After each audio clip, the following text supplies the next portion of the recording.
je vais vous présenter un sujet qui sera un peu plus austère que les très belles présentations qui ont précédé. Et bon, l'image est belle, mais je crains que vous voyez plus les petits bouts de graphique qui sont à côté. Donc c'est moins drôle, mais bon, il faut aussi parler de temps en temps un peu de méthodologie. Donc je voudrais évoquer un point que j'avais déjà un peu abordé l'an dernier, mais cette fois replacé dans le contexte, sinon de l'extinction, du moins de l'évolution de la richesse en espèces locales, telle qu'elle peut être observée ou supposée. On va regarder. Alors, je prendrai une illustration qui est exotique, mais d'abord, je dirai un petit mot d'introduction. Le problème que je voudrais évoquer est celui des inventaires incomplets. Si on considère la plupart des vertébrés, on arrive à avoir des inventaires de communautés à l'échelon local qui soient complets. Mais si on prend déjà les poissons tropicaux, et a fortiori les invertébrés de manière générale, sont en général, pas toujours, mais en général des communautés qui sont riches et surtout qui comportent une part importante d'espèces qui sont rares. Et quand on dit rares, ça veut dire que les plus rares dans une communauté locale donnée peuvent avoir des abondances relatives qui descendent à 10-4, voire 10-5. Ce qui veut dire que 10-4, ça veut dire qu'il faut plusieurs dizaines de milliers d'individus à inventorier dans une communauté pour espérer s'approcher de l'exhaustivité. Fortiori, 10-5, il faut plusieurs centaines de milliers. Donc, à l'échelon local, sauf exception, les inventaires sont incomplets. On arrive à avoir des inventaires à peu près complets ou exhaustifs à l'échelle régionale si on fédère de nombreux inventaires locaux. Par exemple, la récente faune des lépidoptères ou des rhopalacères, en l'occurrence de Bourgogne-Franche-Comté, fait la synthèse, il faudrait compter, mais à mon avis, il n'y a pas loin d'un million, en fédérant tous les échantillons locaux, il n'y a pas loin sûrement d'un million d'individus qui ont été observés. Bref, donc, de manière générale, si on fait un suivi temporel, en général, on le fait au niveau d'une communauté locale, enfin, on peut le faire au niveau d'une communauté locale, et dans ces cas-là, il est tout à fait exceptionnel qu'on ait des échantillons exhaustifs. Ce qui fait que dans l'interprétation des résultats, on peut être amené à rencontrer des biais. Bon, je vous montrerai dans l'exemple que j'ai choisi. On est plein d'incertitudes. Alors, bon, ça je l'ai dit. Oui, alors typiquement, on le sait un peu a posteriori, dans ce qui se publie actuellement, il se publie énormément de choses actuellement au niveau des forêts tropicales et des récifs coralliens, dans le domaine des lépidoptères et puis un peu des poissons.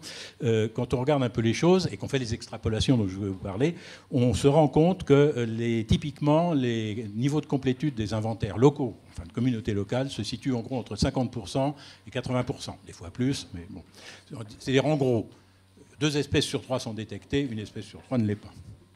Certes, ce sont les plus rares, mais on verra peut-être dans la discussion, c'est pas parce qu'elles sont rares qu'elles ne sont pas importantes, notamment pour la résilience. Alors qu'est-ce qu'on fait quand on a des échantillons incomplets?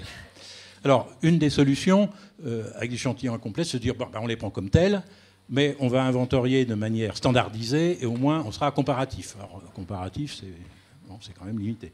Alors, en plus, je crois qu'il faut attirer l'attention sur le fait que, contrairement à ce qu'on dit ou on pense souvent, c'est pas parce qu'on standardise un échantillonnage, par exemple, on décide de faire un nombre d'échantillonner un nombre donné d'individus, ou bien passer un temps donné à échantillonner, etc. C'est pas pour autant qu'on est comparatif. Je vous montrerai tout à l'heure sur un exemple un peu caricatural. Tout ceci pour dire qu'en fait, apparemment, jusqu'à preuve de contraire, la seule vraie solution, c'est soit de faire des échantillonnages exhaustifs, mais c'est pratiquement pas possible dans bien des cas, soit de faire des extrapolations numériques. Alors, c'est pas une nouveauté, ça fait très longtemps qu'on est confronté à cette difficulté, et les statisticiens ont été sollicités depuis plus d'une 50aine d'années pour apporter des solutions. Alors, la bonne nouvelle, c'est qu'ils ont apporté... La bonne nouvelle, ce serait été qu'ils apportent une solution. La mauvaise nouvelle, c'est qu'ils en ont apporté beaucoup. Il y a pas loin d'une dizaine d'estimateurs du nombre d'espèces manquantes dans un échantillonnage incomplet. Évidemment, chaque estimateur étant formulé de façon différente, ce qui fait qu'on est quand même un peu gêné. Alors, ça ne veut pas dire qu'il y a... Malheureusement, il n'y en a pas un qui est bon et puis d'autres qui sont mauvais. Chaque estimateur peut être bon dans des conditions données et pas bon pour d'autres communautés. Et le problème, c'est de savoir quel estimateur il faut prendre face à une communauté donnée. Bon. Alors, on est resté longtemps dans un peu cette panade, ce qui a fait d'ailleurs que l'extrapolation numérique n'a pas toujours été beaucoup utilisée.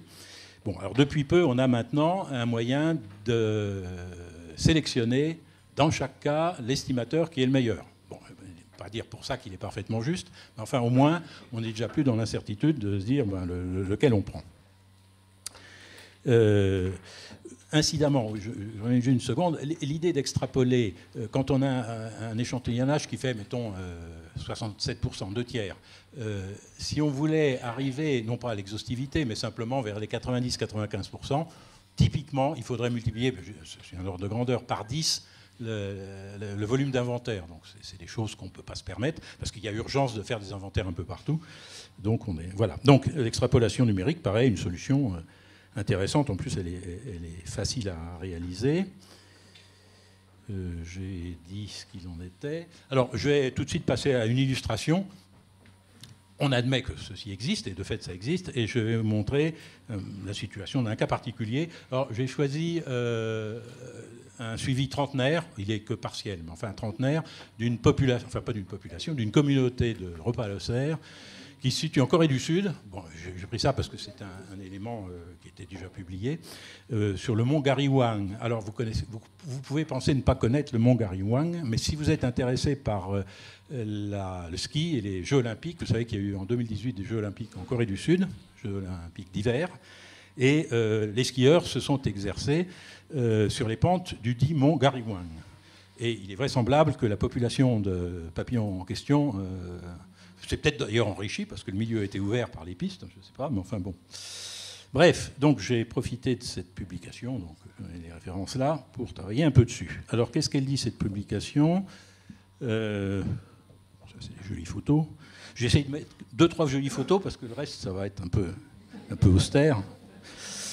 Alors avant tout, oubliez celui de graphe de droite. Le graphe de gauche en vert vous montre le nombre de singletons, c'est-à-dire le nombre d'espèces qui était vu une seule fois lors de chaque échantillonnage annuel. Vous voyez, ça tourne autour de 20, sachant que la richesse totale ou observée, je ne me rappelle plus, enfin peu importe, c'est autour de 50. C'est pour dire simplement qu'il y a une grosse proportion de singletons, et ça c'est typique, ça tout le monde est d'accord là-dessus, d'un échantillonnage incomplet. Alors de combien il est incomplet, en fait c'est les diagrammes bleus qui sont là-bas, mais on y reviendra. Donc alors voilà, on arrive tout de suite donc, aux résultats tels qu'ils ont été publiés. Bon, vous voyez, 1987, il y a un gros gap. En fait, ça a été repris en 2010. Je me demande si ce n'est pas lié à la perspective, d'ailleurs, des Journées Olympiques. Bref, vous voyez que les différents donc, niveaux de richesse spécifiques sont assez variés. Alors, on peut au moins faire 3 constats intéressants qui conduisent à 3 questions intéressantes, elles aussi. La première, c'est de se dire, d'une année sur l'autre, ça varie pas mal. Hein, ça peut varier du simple au double. C'est pas non plus exceptionnel, hein, c'est pas un scoop, mais enfin bon, on constate. Mais on peut quand même se poser la question, sachant, et on va le reconfirmer, que les échantillonnages étaient incomplets et qu'on était bien infoutu de savoir si les niveaux d'incomplétude étaient les mêmes, bien que c'était standardisé d'après les auteurs, mais je me dirais que ça prouve pas grand-chose. Donc on peut se poser la question, est-ce que cette variabilité, elle n'est pas en tout ou partie liée à une variabilité dans la complétude des échantillonnages? Une question qu'on peut se poser. Du coup, on ne sait pas très bien ce qu'il faut en penser. Deuxième aspect, qu'est-ce que représente chaque année la richesse spécifique annuelle, telle qu'on l'observe, par rapport à ce que pourrait avoir cette même communauté au maximum? C'est-à-dire, en gros, par rapport à ce qu'on obtiendrait si on cumule les espèces sur... typiquement, les insectes ont souvent des cycles d'à peu près 7 ans. Donc, disons, si on cumulait sur 10 ans les espèces, puisque ça varie d'une année sur l'autre, on peut avoir une idée de ce qu'est la richesse potentielle maximum. Donc là, voilà le résultat, c'est qu'en gros, on est au tiers. Chaque année, il y a, c'est variable, mais en moyenne, on a un tiers de la richesse totale. Ça paraît pas beaucoup, hein, c'est un peu surprenant. Mais après tout, comme les échantillonnages sont présumés et effectivement incomplets, c'est peut-être pas surprenant. Mais alors, quelle est la réalité? Deuxième question, à laquelle on ne peut pas répondre tant qu'on n'a pas extrapolé. Alors, la troisième constat, qui nous concerne directement dans le thème aujourd'hui-hier, c'est comment évolue le nombre d'espèces en fonction du temps. Alors, évidemment, le réchantillonnage, le problème, c'est qu'il démarre en 87 et qu'il finit en 2015, mais il y a un gros gap entre les deux. Bon, c'est comme ça. Hein. On voit que ça ne bouge pas beaucoup. Alors, on me dirait, il y a une telle dispersion. Alors, j'ai eu tort de mettre mon graphique qui démarrait à 25. J'aurais dû le mettre à 0. Comme ça, les variations seraient proportionnellement un peu moindres. Mais enfin, bon. Vous voyez qu'en tout cas, on ne peut rien dire. La première chose qu'on peut dire, c'est qu'on ne peut pas prouver qu'il y a une décroissance ou une croissance. On ne sait pas. On est encore, une fois de plus, dans l'incertitude. Voilà ce que j'ai mis, enfin c'est un peu slogan, mais avec les échantillonnages incomplets, des biais potentiels à tous les étages, des incertitudes partout, bon ça, j'exagère un peu, mais ça c'est quand même un peu la situation. Alors Zorro va arriver avec l'extrapolation numérique, principe qui devrait clarifier, espère-t-on, un peu les choses. Alors qu'est-ce qu'elle dit l'extrapolation numérique ? D'abord, en vert, je vous avais dit c'était le nombre de singletons. Donc, après extrapolation numérique, voilà l'estimation qu'on peut avoir de la complétude des échantillonnages, des différences des échantillonnages. Vous voyez que ça varie pas mal, hein, de 54% à 72%, une moyenne de 60%. Alors, ça peut être un peu surprenant quand même, parce que je vous ai dit que les auteurs de l'étude considèrent qu'ils ont fait un échantillonnage standardisé. Alors, est-ce que c'est si étonnant que ça ? Je prends un exemple, enfin c'est un exemple de pensée là. Hein. Deux communautés qui ont toutes les deux 20 espèces, chaque espèce ayant été représentée par un disque, un cercle si vous voulez, dont l'air représente son abondance relative. Dans le premier cas c'est des abondances homogènes, dans le deuxième cas des abondances hétérogènes. Il est évident, ça saute aux yeux, qu'on aura plus de mal à échantillonner de manière exhaustive le cas de droite que celui de gauche, ça va de soi. Pourtant, même abondance globale, même nombre d'espèces, mais un cas plus hétérogène que l'autre. Et si on représente les courbes d'accumulation des espèces en fonction de l'effort d'échantillonnage, dans le premier cas, ça monte assez vite, dans le deuxième cas, ça monte assez lentement. Ce qui veut dire que si on fait, pour ces deux types d'échantillonnage, un même effort d'échantillonnage, on n'aura pas la même complétude. Donc il ne suffit pas d'être standardisé en effort d'échantillonnage pour être comparatif en richesse spécifique totale. Voilà, bon, ça c'était juste un point incitant. En particulier, les procédures de raréfaction qui est souvent évoquée comme un moyen, lorsqu'on a des échantillonnages de complétude différentes, de les ramener l'un à l'autre, est tout à fait critiquable, et d'ailleurs critiqué dans la littérature. Mais c'est à la fois critiqué dans la littérature, et en même temps, ça continue à être utilisé. Donc il y a une chose qui n'est pas toujours très cohérente. Alors, pardon, je continue. Alors, j'en reviens à la première question. Non, je ne vais pas encore. Je fais de la marche arrière, là. Je me perds complètement dans... Excusez-moi. Non, je suis toujours dans le... Voilà. La première question qu'on s'est posée, c'est la variabilité d'une année sur l'autre. Alors, vous avez, de part et d'autre, avant extrapolation, après extrapolation, vous voyez qu'après extrapolation, et si on fait l'hypothèse que l'extrapolation reflète à peu près la vérité, vous voyez que, bon, il y a de la variabilité, il y en a bien autant après qu'avant. Donc, la variabilité annuelle importante, indiscutablement, même si les hétérogénéités de complétude ont pu participer, elle est bien réelle. Toujours à l'inverse. Et de plus, ah oui, là je fais un petit jeu de comparatif, mais ça c'est pas très facile à faire. Vous voyez la différence, c'est quand même notable. Ceci étant, dans les deux cas, que ce soit incomplet ou complété numériquement, on dit, en gros c'est la même chose.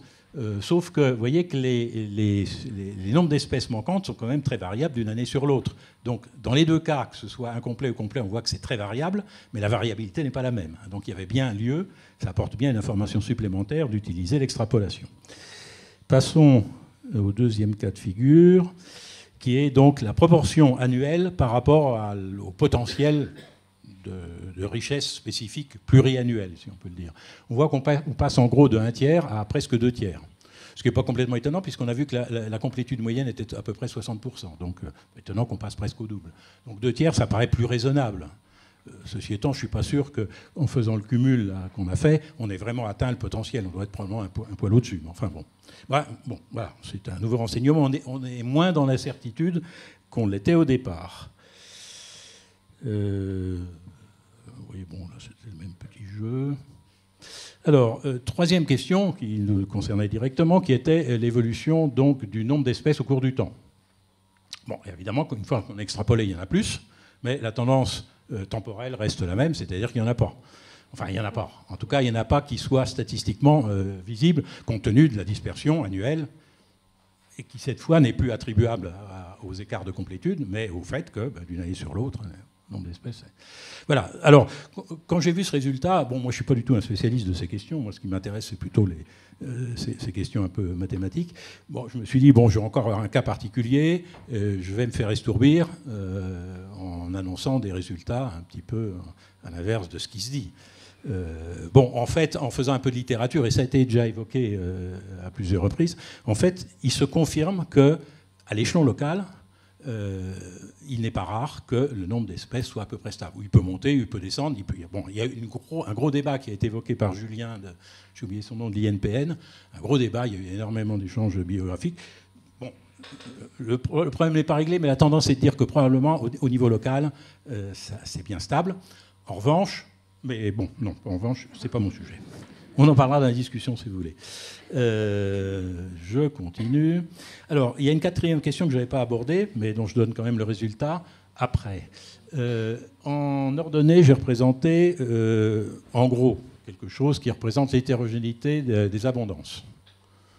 Okay, avec un critère, bon, je ne vais pas définir plus avant, mais qui a l'avantage de donner l'hétérogénéité des abondances corrigée de l'effet de la richesse spécifique. Parce qu'il a été montré depuis assez longtemps qu'il y a une tendance naturelle à ce qu'une population qui a une grande richesse spécifique a un peu moins d'hétérogénéité. D'ailleurs, un des modèles classiques, celui de MacArthur, le modèle Broken Stick, montre très bien que les abondances, enfin dans ce modèle qui est né représentatif en gros que des populations d'oiseaux, mais enfin, on voit très bien cet effet de la richesse spécifique sur les mesures de l'hétérogénéité. Bref, oubliez ça, c'est du détail.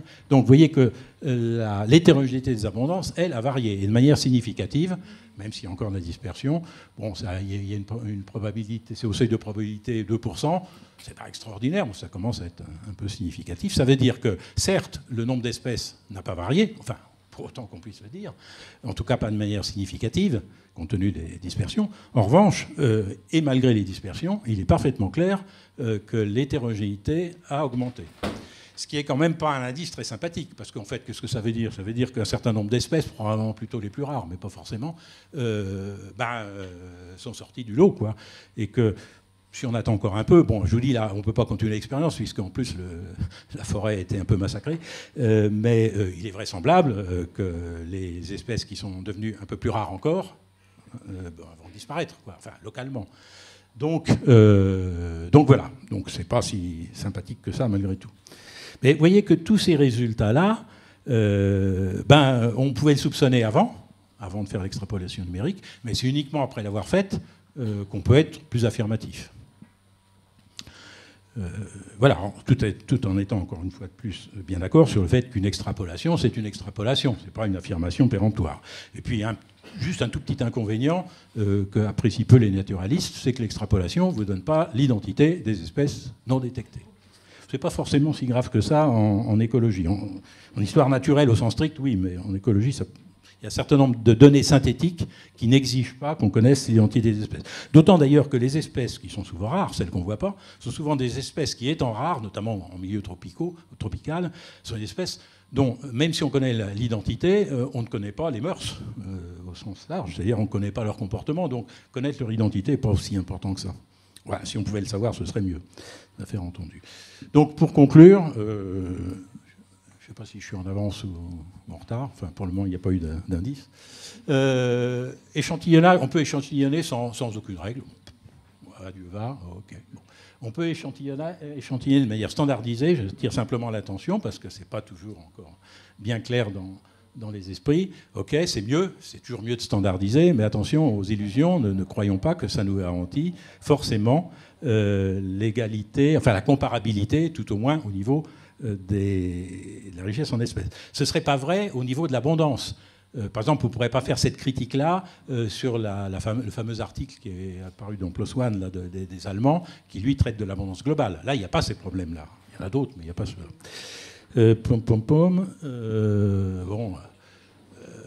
Bon, l'échantillonnage extrapolé, bon, voilà, c'est l'idéal, mais bon, c'est au détriment d'autres inventaires qui ne se feront pas. Et donc, en gros, la bonne solution, évidemment, c'est ce que je veux vous vendre, c'est l'extrapolation numérique. Donc, c'est très facile à faire. Hein. Un élève de collège peut le faire. Bon, les mathématiques qui sont derrière pour justifier la sélection des estimateurs, ça c'est assez compliqué, mais l'utilisation pratique de la procédure, c'est beaucoup plus simple. Un dernier point que j'ai oublié de vous dire, c'est qu'on peut, alors aux dernières nouvelles, ça c'est la bonne nouvelle encore, c'est que non seulement on peut extrapoler le nombre, enfin estimer le nombre d'espèces non détectées, mais on peut aussi estimer la distribution d'abondance de ces espèces non détectées, ce qui est assez remarquable. En fait, ça vient du fait que la procédure de choix, de sélection du meilleur estimateur passe par une procédure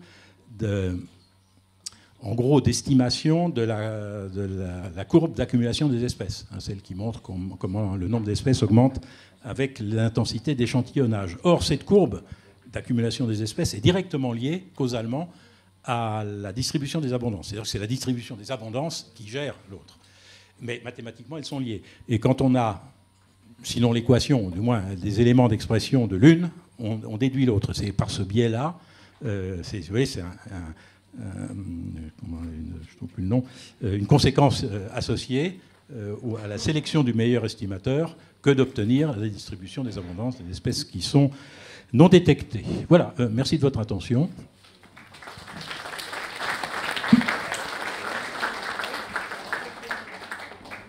On va poser quelques questions de suite parce qu'on ne va pas grouper les questions des deux sujets qui sont trop différents de mon point de vue.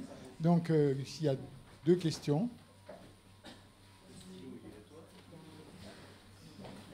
Maréchal.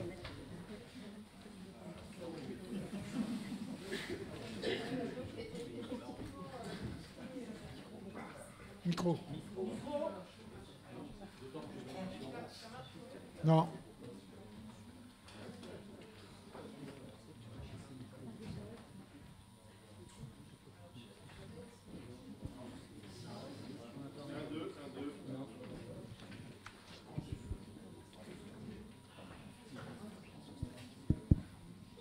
Alors, les problèmes d'échantillonnage sont effectivement souvent très compliqués, particulièrement en écologie et particulièrement dans les milieux tropicaux que je connais bien. On a toujours une espèce de Graal sur l'échantillonnage exhaustif qui n'est effectivement pas atteignable. Et on cherche effectivement à partir... on peut le redire, hein, la carte n'est pas le territoire, donc la carte n'est pas le territoire, donc on aura forcément un échantillonnage qui sera qu'une indication de ce qu'on a dans la nature. Donc là, vous nous avez présenté des solutions d'extrapolation qui sont intéressantes, et c'est vrai qu'actuellement, avec les techniques de calcul très importants qu'on a avec le développement de l'informatique, on a maintenant accès à tout ce qu'on appelle les statistiques bayésiennes, qui sont une nouvelle façon, basée sur des calculs, d'obtenir de meilleures estimations de paramètres à partir de données forcément incomplètes. Donc je sais pas, je vais peut-être faire froid dans le dos aux autres, mais est-ce que vous avez envisagé d'utiliser déjà ce genre de technique ? Alors, pour tout vous dire, je suis tombé dans le sujet tout à fait par hasard, puisque moi, je suis pas du tout un professionnel, je suis un amateur, mais j'aime bien aussi les choses un peu mathématiques. Il s'est trouvé que j'ai été fasciné par l'estimateur qu'a créé Anne Shao. Il faut savoir que ces estimateurs, en fait, ils sont basés... Comment on arrive à estimer le nombre d'espèces absentes ? C'est basé sur le nombre d'espèces représentées une fois, deux fois, trois fois, etc., dans l'échantillonnage réalisé. Et il y a des estimateurs qui sont simplement une forme linéaire, c'est-à-dire une relation linéaire par rapport à ces nombres. Et puis l'estimateur d'Anne Shao, lui, est un peu plus compliqué. Et j'ai trouvé ça étonnant. J'ai essayé de retrouver la formule d'origine, que je n'ai pas trouvée parce que c'est difficile à faire. Je me suis lancé à essayer de trouver moi-même, mais sur une démarche complètement différente de la sienne, parce qu'elle est statisticienne. Moi, je ne suis pas statisticien, par contre, je fais un peu de maths. Et je suis retombé, en fait, sur sa formule, mais par une démarche totalement différente. Et donc, je me suis intéressé à savoir, puisqu'il y en avait d'autres, comment est-ce qu'on arriverait... Voilà. Donc ça veut dire, pour arriver à votre question, que je n'ai regardé que les estimateurs classiques, et en fait je me suis limité à une demi-douzaine, qui est la série des Jackknife, jusqu'à 5, et puis Xiao. Par contre, alors je suis assez... antérieurement, je m'étais intéressé un peu aux méthodes bayésiennes, pour l'attribution des... Vous voyez, quand on fait de la phyto, qu'on a une association, enfin un groupement végétal, il n'est pas toujours facile de l'associer à l'un ou à l'autre. Et en particulier, le calcul par théorie de Bayes permet d'estimer, par la probabilité des causes, donc, la répartition qu'on peut faire d'attribution d'une communauté particulière à telle ou telle association. Bon, voilà. Par contre, ce dont vous me parlez, je ne connais pas du tout. Donc, soyons clairs. Moi, j'admire la théorie de Bayes. Bon. Mais là, je veux bien croire que ce soit très efficace. C'est peut-être une concurrence terrible pour... mais bon. Hein? Ah, c'est pas... Non. Ah oui, d'accord. Ben, effectivement, je ne vois pas trop bien, mais bon. Ouais. Non, effectivement, la théorie de Bayes, notamment en médecine particulièrement, pour faire le diagnostic, où il faut imaginer des tas de cas. Enfin, d'ailleurs, c'est, je crois, utilisé. Oui. D'accord. Ouais. D'accord. Franchement, je vais bien prendre le micro, mais c'est pas du tout intéressant. Hein. Je vais dire que... Ouais, ça y est. Non, c'est vraiment spécialisé. Je veux dire que la plupart des estimateurs, quels qu'ils soient, peuvent être approchés, estimés, en utilisant 3 types de méthodes. En gros, les fréquencies, c'est celles que tout le monde connaît, moyenne, variance, écart type. On a des distributions a priori qu'on dit normales. On présuppose que c'est ça. Des fois, on le vérifie, des fois, on ne le vérifie pas. Il vaut mieux le vérifier. Ouais. Il y a les techniques bayésiennes qui sont exactement ce que vous avez dit, c'est probabilité d'écho. C'est-à-dire qu'on remonte par rapport à l'échantillon à ce qu'est la probabilité des paramètres qu'on va estimer. Puis une autre technique qui est aussi, mais ça c'est une technique d'inférence qu'on appelle les théories de l'information, qui aborde le problème avec une autre théorie. Mais ces 3 théories complémentaires, bon, chacun fait un peu ce qu'il veut. Elles ont des avantages et des inconvénients. Le bayésien est très puissant, ça c'est vrai que c'est la plus récente. On date d'une vingtaine d'années, 15-20 ans. Elle est maintenant classique. Mais du coup, ça n'enlève rien du tout à tout ce qui s'est dit. Ça. C'est ce qu'on met en plus après. D'accord. Ok. Si. En tout cas, moi, j'ai appris. Eh bien, on va passer à la suivante. Merci, Jean.